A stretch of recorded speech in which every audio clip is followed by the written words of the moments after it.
Yep, you read the title right. I'm giving away a 1,300-year-old piece of magical history, an Aramaic incantation bowl with the incantation still very much visible. Keep watching to learn how you can win it. But one of the most wonderful things about working in the world of Western esoterica is that I'm inevitably drawn into the world of antiquarian occult books.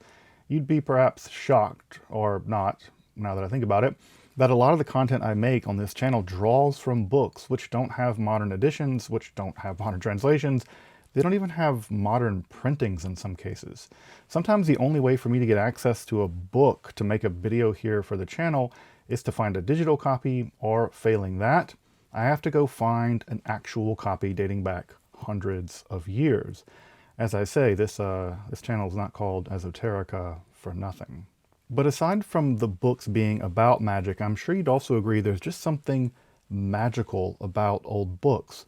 Books reaching back to the 17th, to the 16th, to the 15th, even the 14th century, and well back to the Middle Ages.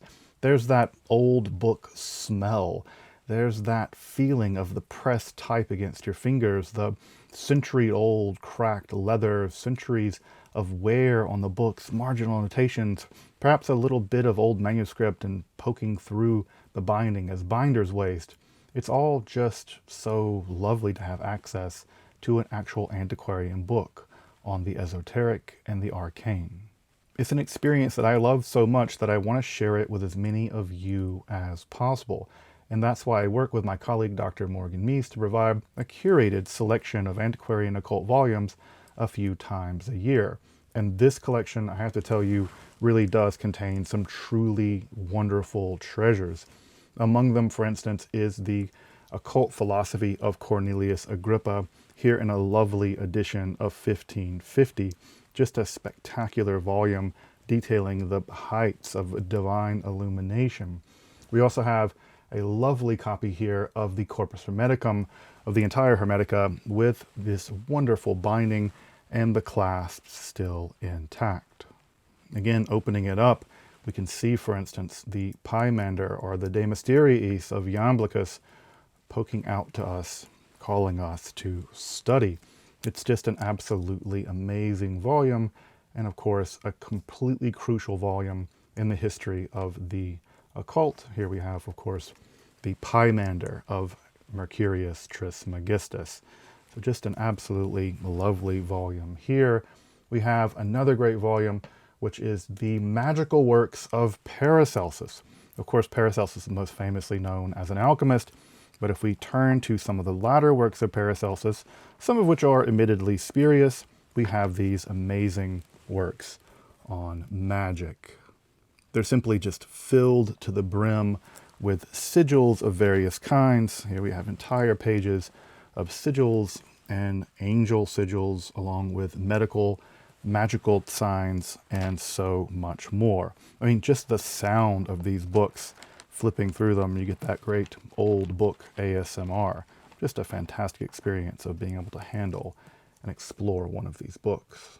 In addition to the works of Paracelsus, we also have a really wonderful addition to the catalog. This time, this is the second printed edition, only the second printed edition of the famed Steganographia of Trithemius, one of the most important works on angel magic ever written, a work that decisively influenced John Dee, it influenced Agrippa, it influenced all kinds of things, and what's even more interesting is that lurking in this volume are still codes which have only been recently decrypted.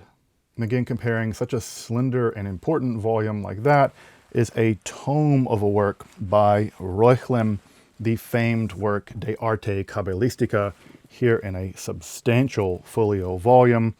This volume, of course, is indispensable for the development of Renaissance occultism, and it would give rise eventually to the Hermetic Kabbalah. But of course, without Reuchlin, there would simply be no Kabbalah, at least no occult Kabbalah as we know it. And we have here a lovely edition of Reuchlin's De Arte Cabalistica, the most important book on Christian Kabbalah, and a fantastic 16th century edition. But along with these volumes, we have a host of things like grimoires, volumes on ghosts and werewolves, the most important volume on Roman magic, a beautiful handwritten volume on astrology, alchemical textbooks. Of course, we're going to have alchemical textbooks, but perhaps also the most horrible book ever written, a rare 16th century copy of the Malleus Maleficarum, the Hammer of the Witches, a truly horrible book, but a decisively important book in the history of Western esotericism, the history of magic, and the history of the occult. And with the release of a new catalog, it's become something of a tradition to give something away, whether it's an antiquarian book on magic or an antiquarian book on the occult. But here we're going to reach back, very far back into the history of magic, and I want to give away this 1,300-year-old shard of an Aramaic incantation bowl. As you probably know, these bowls were made in the city of Nippur, and they were buried under people's homes to protect those homes from demonic forces, especially Lilith. And this fragment still has 4 lines of that very Aramaic incantation, completely legible and visible.